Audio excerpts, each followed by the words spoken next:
Hey everyone, Charlene Ortiz here. Today I'm going to do an instructional video on arms and shoulder exercises and the most popular ones that people do in their exercise regimen.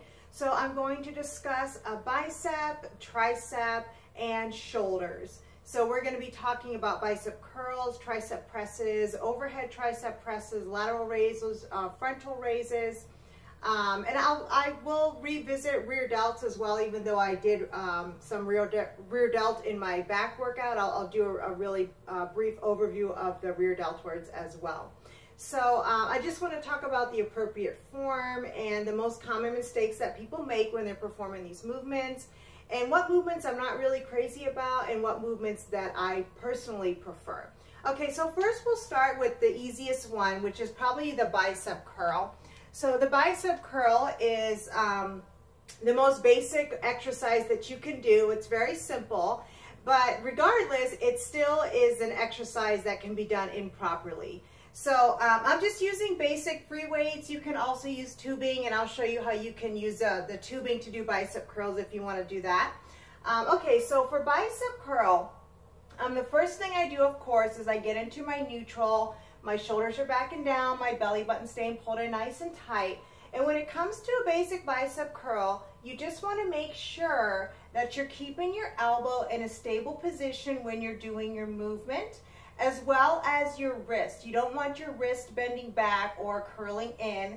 And if you've been watching any of my instructional videos that have to do with the upper body, you're probably noticing that that's a common theme with the wrist, that you don't want to curl it in or out, that you want to keep it in a neutral position whenever you're doing really any type of upper body exercise, unless you're strengthening the wrist, unless you're strengthening your extensors and your flexors and your forearms. But other than that, the wrist should always be in a neutral position. And so when it comes to bicep, again, the most basic rule is just keep that elbow stable. You don't want to be doing any of this. You don't want to be doing any of this, any swinging, anything like that, which you probably see often at the gym, because you always want to think about what joint actually moves the muscle.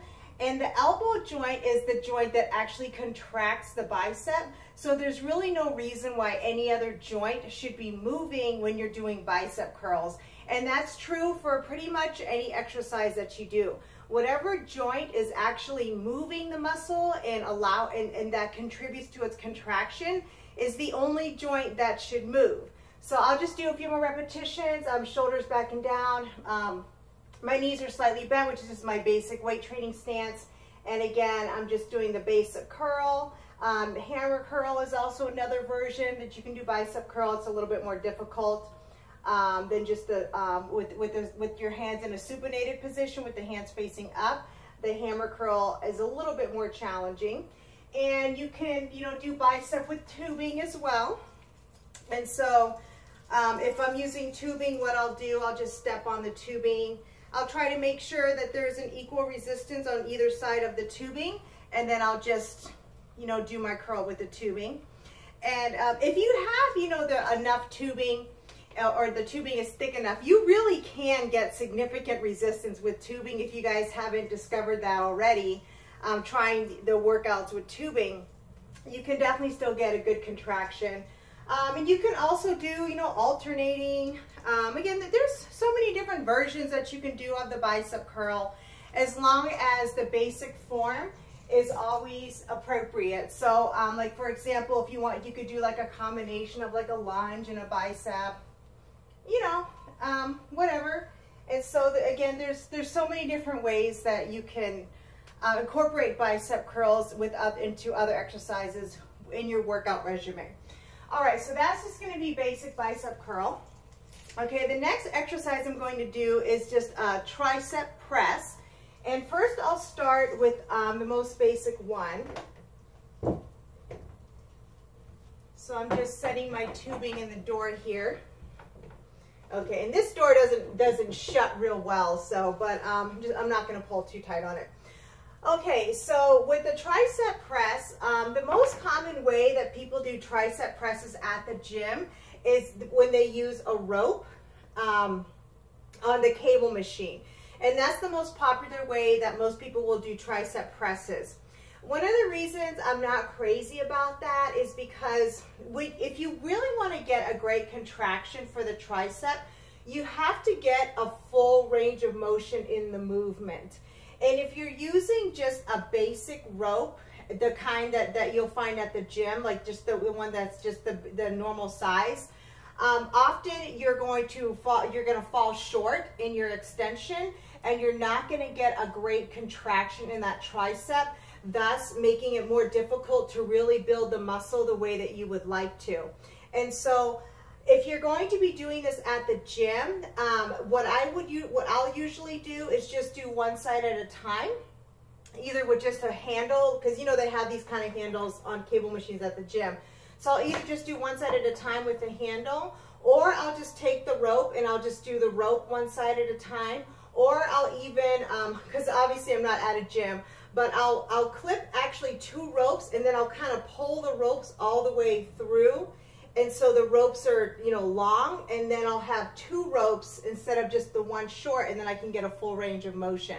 One of these days I am going to go to the gym that I work out at, and I'll bring you guys with me, and I'll show you the workout that I do and how I do different movements and how you can do different variations of exercises at the gym. So I definitely want to do that in the very near future. But okay, so I'm going to use my tubing right here. And so when you're doing a tricep, again, we always get into our neutral, shoulders are back, elbows are going to stay in close to the body, and you always want to go back into a full extension. And as you can see, my hands are actually going behind my body. And if you're using a basic rope at the gym, like if you attempt this at the gym, you will not be able to get a full extension. The tricep is a muscle that extends, and so you want to get a full extension in that movement when you're doing a tricep press. Your stopping position will be at about 90 degrees, maybe a little higher, but about 90 degrees.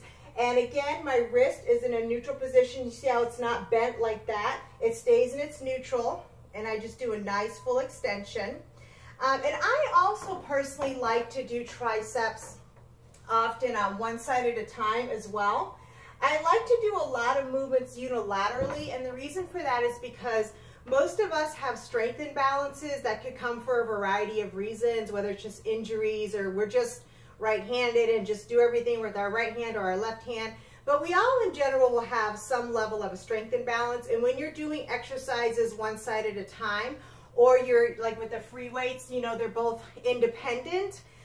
You can make sure that you even out strength imbalances, and the stronger side will not help to compensate for the weaker side. So that's why I like unilateral movements, or training each muscle independently, where the resistance is independent for each muscle. Okay, so again, this is just a basic tricep press, nice full extension, stopping at about 90, all the way down like that.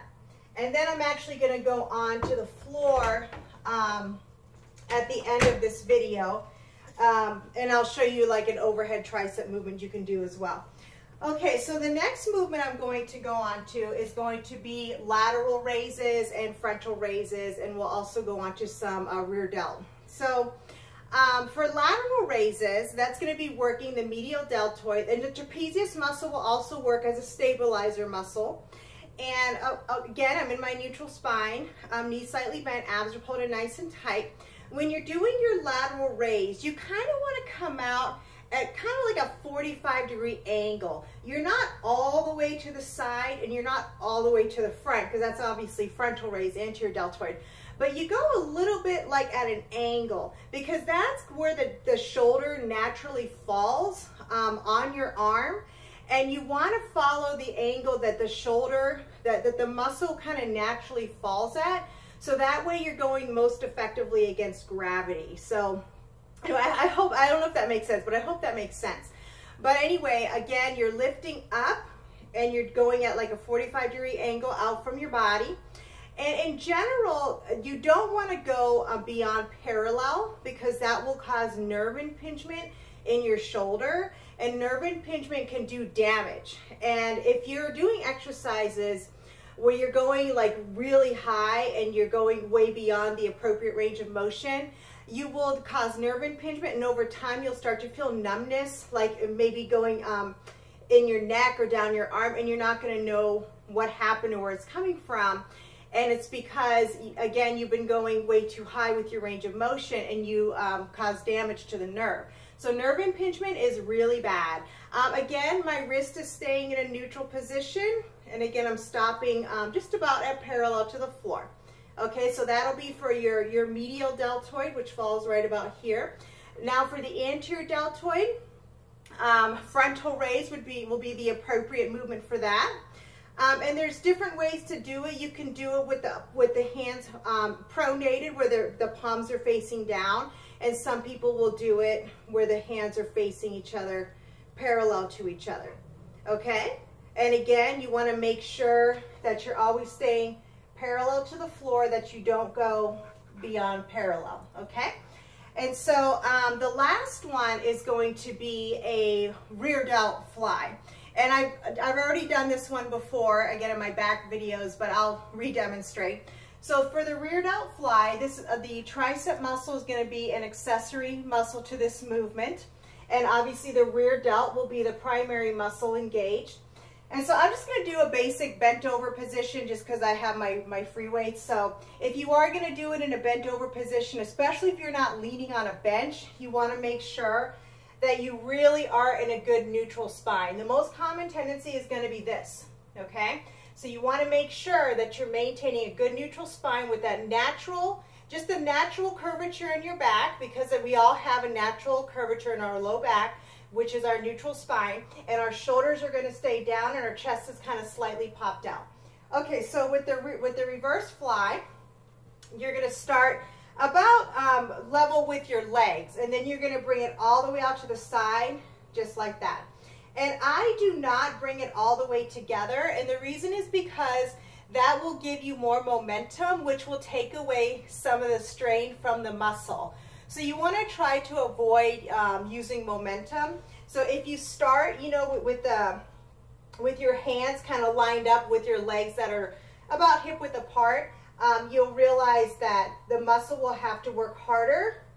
And just go up as high as what you can, as high as what feels possible for you, okay?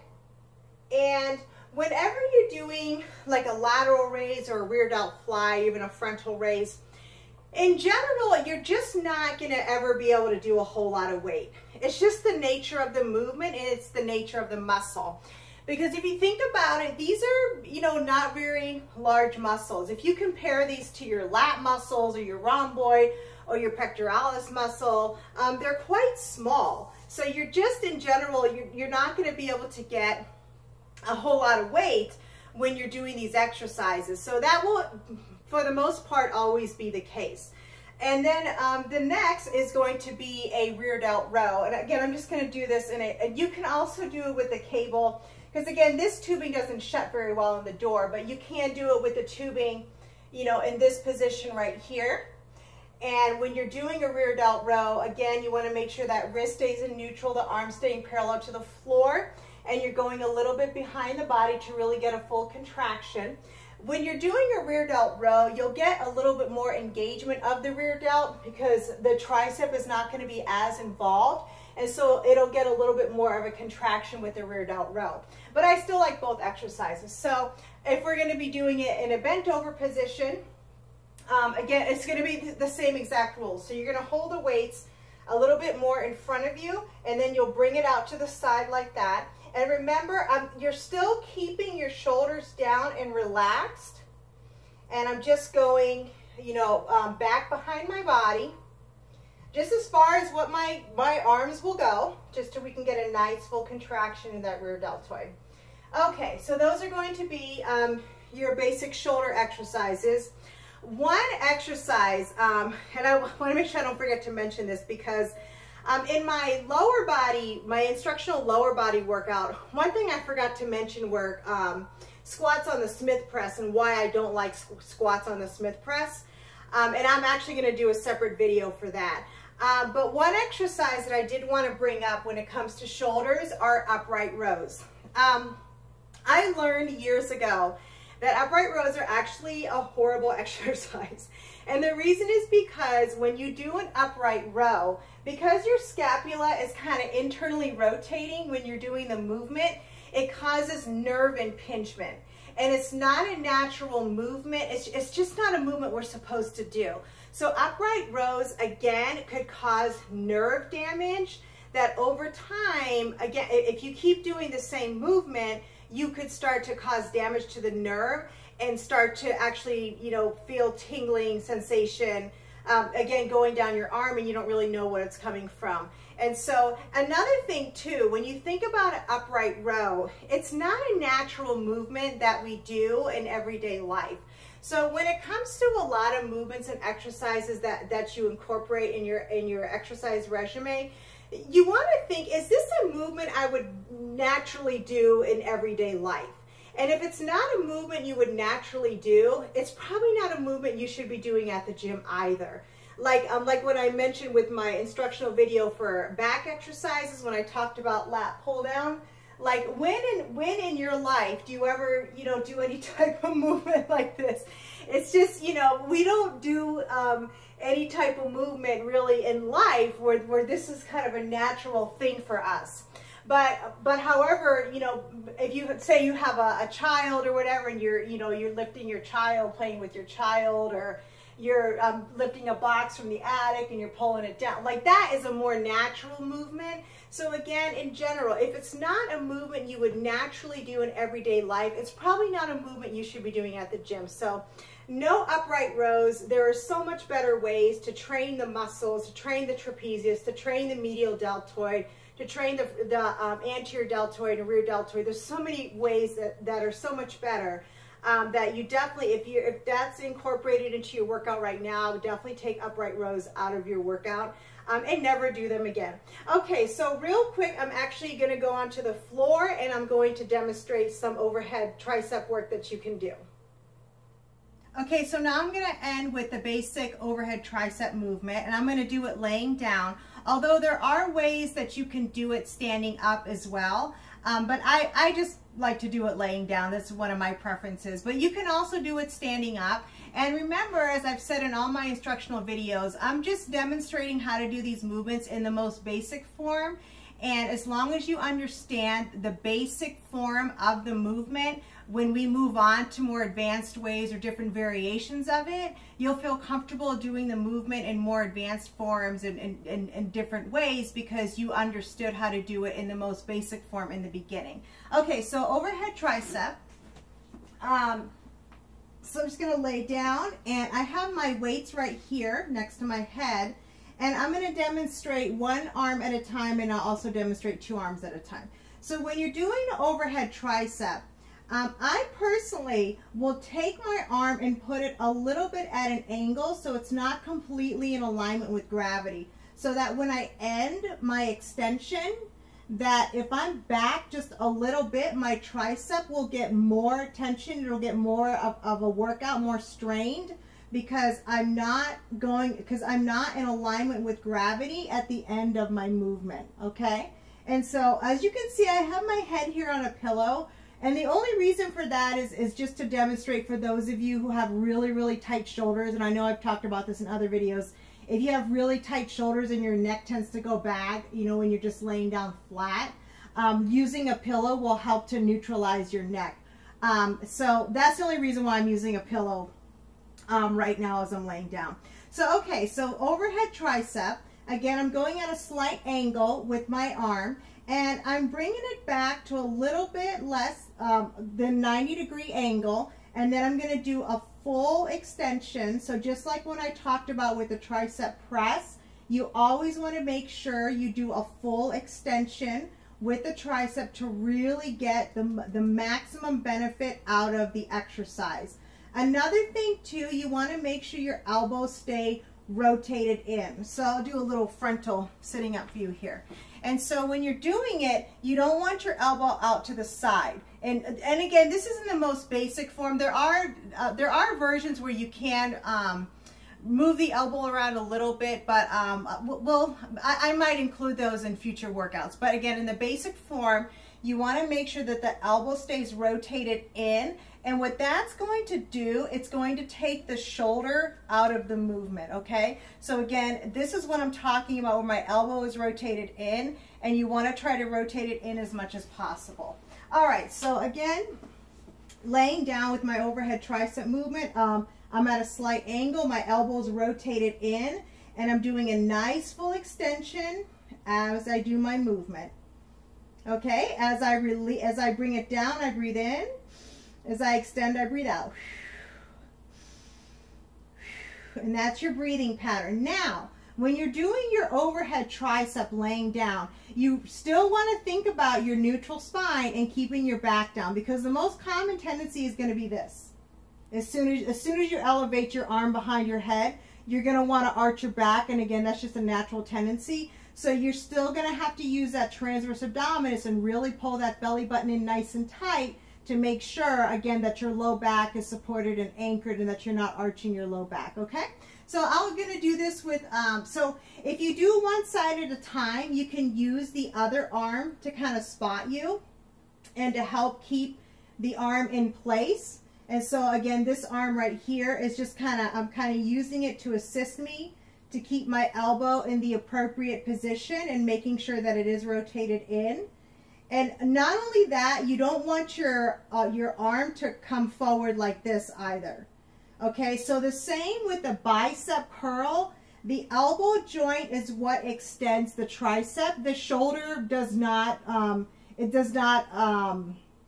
engage at all. It doesn't contribute at all to the extension of the tricep.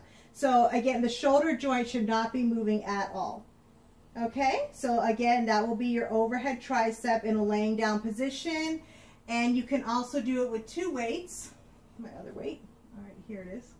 Okay, so with two arms, this will be a little bit more challenging because you're not going to be using another arm to help to spot you. And it'll actually be a little more challenging in your abdominal muscles too, because you'll have more weight over your head. But again, it's another great way to do overhead tricep.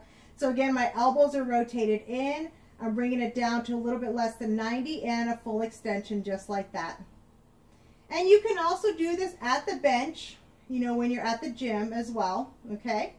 Now, one common tricep exercise that people like to do is a tricep kickback. And this is the one where people will like go on a bench and they'll grab their weight and they'll do like a kickback movement.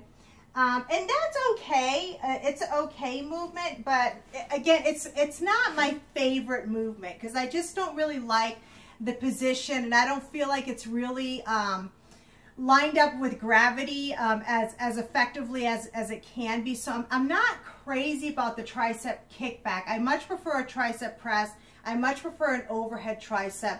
One thing I like about the overhead tricep, even over the tricep press, is with the overhead, you're extending the tricep a little bit more because the tricep muscle has three heads to it. Again, that's the word tri. So yeah, it's not rocket science how they come up with the names of these muscles. So because it's a tricep, it has three muscles. It has three heads to it. And when you do like an overhead and you stretch and you're extending it a little more, you'll be able to get more of that tricep muscle engaged with the overhead. But again, the tricep press is still a great exercise. I still like it.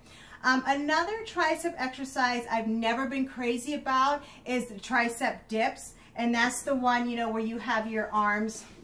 I mean, obviously most people do it on an elevated surface, and you know you do your tricep dips like this. I'm not crazy about that exercise because I don't like the position of the shoulders, and I feel like it puts a tremendous amount of strain on the shoulders that's just inappropriate. And for me personally, I did injure my shoulders doing a shoulder press, actually I forgot to demonstrate shoulder press, but I'll do that right now.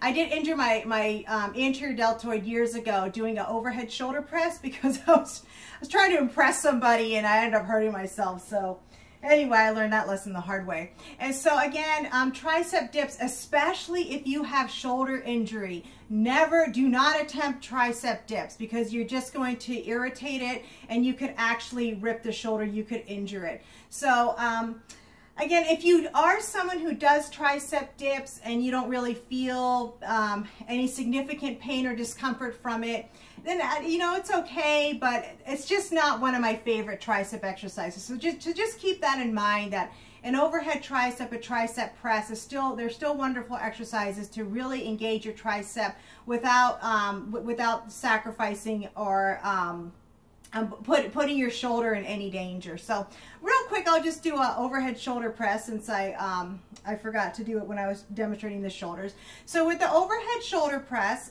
you can do it standing. Obviously I'm sitting down, I'm in a seated position. So you're always going to start at about 90 degrees. And obviously I'm in my neutral spine, and then you're just going to bring it up and together as you extend, and you want to make sure you're following a nice straight line, that you're not, you know, doing it like this and you're not back here like that. The same thing with the behind the neck pull down.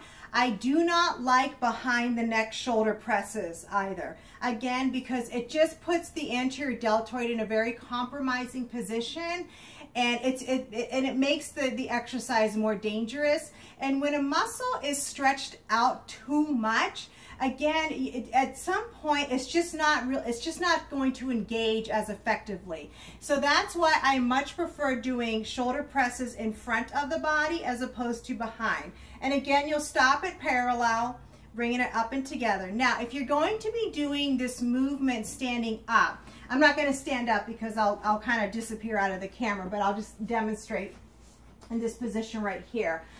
One thing you really want to be aware of is that you don't arch your back when you do overhead tricep, because that'll be the most common tendency, is that people will do their overhead and they arch their back, and I see that all the time. So remember, you're always keeping your body in its neutral position, and when you're doing your overhead shoulder press, your back stays in it stays in its neutral spine. And if you're finding that you're not able to lift the weight that you're using and not without arching your back, like you're getting out of your neutral spine in order to lift the weight's simply too heavy. You just need to reduce the weight, because it's a lot better to do the movement with the appropriate form and lighter weight than to do the heavier weight, get out of neutral, and not be in the appropriate form, and thus, you know, putting yourself at higher risk for injury. So, okay guys, so those are the most common arm and shoulder exercises that people include in their workout resumes, and they are exercises I am going to be incorporating in future full body workouts that I'm going to do.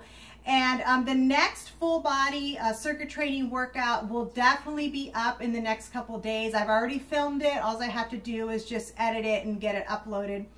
So that's definitely going to be up in the next couple days. But I just wanted to get some of these instructional videos in so you guys can watch the instruction, because again, when I do my full body workout, there will be no instruction. I'm just going to get right into the workout. So you're going to have to practice these movements on your own with these instructional videos if you really want to feel comfortable on how to do the movements properly with the full body workouts. And also this week, I'm going to be doing my next nutritional video where I'm going to be talking about the different nutrition plans that are out there, like veganism, vegetarianism, the paleo diet, the ketogenic diet, Mediterranean diet, and just what they are, and just go into detail about how those different nutrition plans work, and which one would be the most appropriate for you. And so, and then also I'm going to be doing, in the month of September, I'm going to be doing more videos that are going to be, you know, more focused on special populations.